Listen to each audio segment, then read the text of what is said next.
Friends, welcome to our new video. इस वीडियो में हम आपको माना विलेज दिखाएंगे और माना विलेज के बारे में कंप्लीट इंफॉर्मेशन देंगे।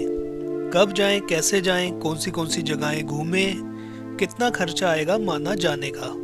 सो आइए शुरू करते हैं वीडियो। माना विलेज दोस्तों बद्रीनाथ जी से 3 किलोमीटर की दूरी पर स्थित एक छोटा सा गांव है जहां की पॉपुलेशन 200 से भी कम है।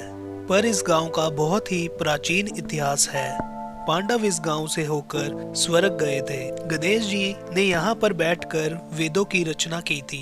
वेद व्यास जी ने यहाँ पर बैठकर महाभारत लिखी थी। सरस्वती नदी का ओरिजिन भी इसी गांव से स्टार्ट होता है। इस वीडियो में हम आपको माना गांव की पूरी इंफॉर्मेशन देंगे। पहले बात करते हैं माना विलेज कैसे आए। माना विलेज पड़ता है चमोली डिस्ट्रिक्ट में और बद्रीनाथ जी से माना की दूरी है 3 किलोमीटर। मोस्टली लोग माना तभी घूमने जाते हैं जब वो बद्रीनाथ जी के दर्शन करने आते हैं। हम भी बद्रीनाथ जी के दर्शन करने के बाद माना घूमने के लिए निकले। माना आप अपनी गाड़ी से या बद्रीनाथ टैक्सी स्टैंड से प्राइवेट या शेयर टैक्सी करके आ सकते हैं। माना गांव कब आए?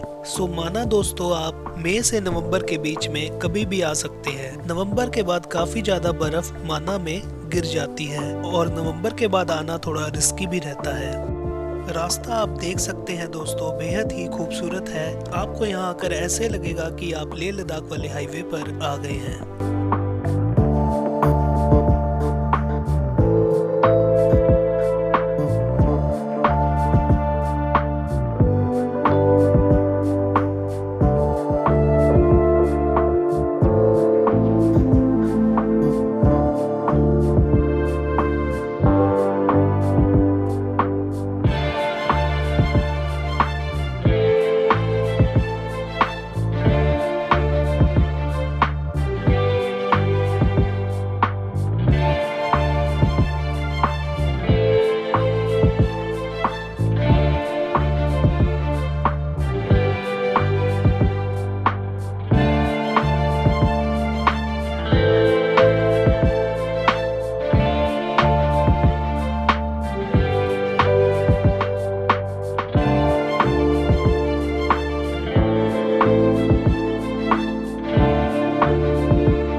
15 से 20 मिनट में आप माना पहुंच जाते हैं। माना पहुंचकर आपको अपनी गाड़ी पार्किंग में लगानी होती है।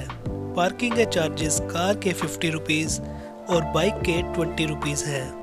सरस्वती नदी के किनारे पर बसा हुआ यह हिंदुस्तान का आखिरी गांव है। इसके आगे चाइना की शुरुआत हो जाती है। माना विलेज आगे आपको पैदल ही घूमना पड़ता है। माना में एंट्री पैदल ही होती है, कोई व्हीकल ले जाना अंदर अलाउड नहीं है। तो यहाँ से माना विलेज स्टार्ट होता है। स्टार्टिंग में आपको लोकल शॉप्स और ये कलरफुल घर देखने को मिलेंगे। आप यहाँ से लोकल हैंडीक्राफ्ट, हैंडमेड क्लोथ्स और यहाँ की ऑर्गेनिक चाय भी परचेज कर सकते हैं।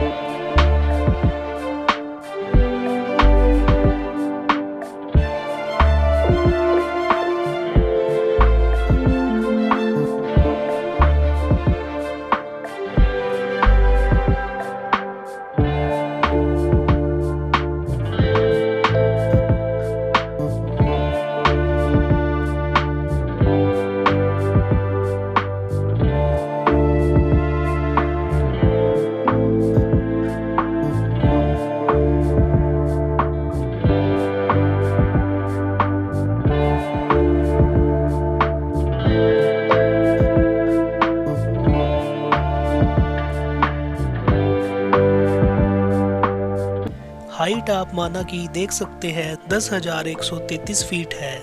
एक अलग ही टाइप की पॉजिटिविटी, शांति आपको इस गांव में आकर मिलेगी। यहाँ से आप देख सकते हैं कि दो रास्ते जा रहे हैं। लेफ्ट वाला रास्ता भीम पुल और वसुंधरा फॉल की ओर जाता है और राइट वाला रास्ता गणेश गुफा और वेदव्यास गुफा की ओर। सो पहले आप गणेश गुफा और वेदव्यास गुफा कवर कर सकते हैं। बहुत ही प्राचीन काल की ये गुफा है जहाँ पर बैठकर वेदव्यास जी ने महाभारत को लिखा था और गणेश जी ने इस गुफा में बैठकर वेदों की रचना की थी।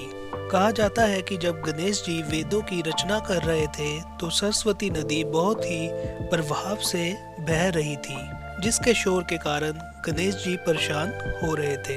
तो गणेश जी ने सरस्वती नदी से शोर कम करने को कहा, पर सरस्वती जी ने उनकी बात अनदेखी कर दी, जिससे क्रोधित होकर गणेश जी ने सरस्वती नदी को पाताल में लुप्त हो जाने का श्राप दे दिया।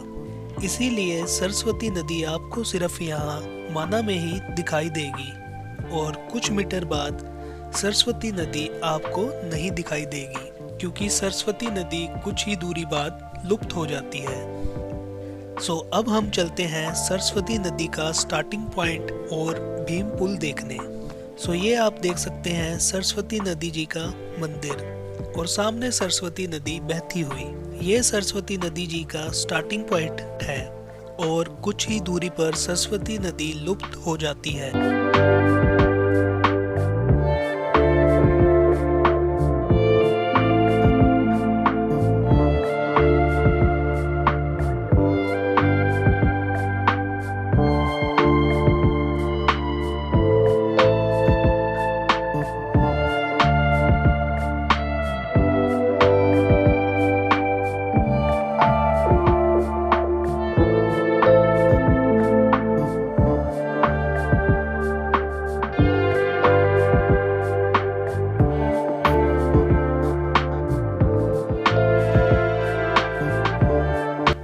और ये है दोस्तों भीम पुल। कहा जाता है कि पांडवों के स्वर्ग जाते हुए जब वो माना गांव पहुंचे तो रास्ते में उन्होंने देखा कि सरस्वती नदी बह रही है। उन्होंने सरस्वती जी से रास्ता देने की विनती की, पर सरस्वती जी ने रास्ता नहीं दिया। तब भीम ने एक बड़ा सा पत्थर उठाकर यहाँ पर रख दिया, जिस पर चढ़कर पांडव स्वर्ग गए। तब से ही इस जगह का नाम भीम पुल पड़ गया। इसे स्वर्ग जाने का रास्ता भी माना जाता है। वाकई में ही ये जगह स्वर्ग से कम नहीं है। और ये सरस्वती नदी जी के मंदिर के बिल्कुल साथ में ही हिंदुस्तान की आखिरी चाय की दुकान है। अब इतनी दूर आकर यहाँ पर चाय पीना तो बनता ही है। आप यहाँ से बिस्किट, चाय, मैगी ले सकते हैं। इसके बाद आप जा सकते हैं वसुंधरा फॉल। वसुंधरा वाटरफॉल और आगे यहाँ से 3 किलोमीटर का ट्रैक करके आप पहुँच सकते हैं।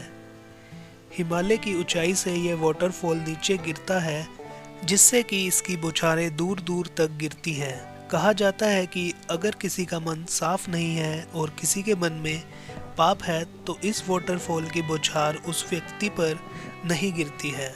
सो दोस्तों, वीडियो अच्छी लगी तो चैनल को सब्सक्राइब और वीडियो को लाइक ज़रूर करें।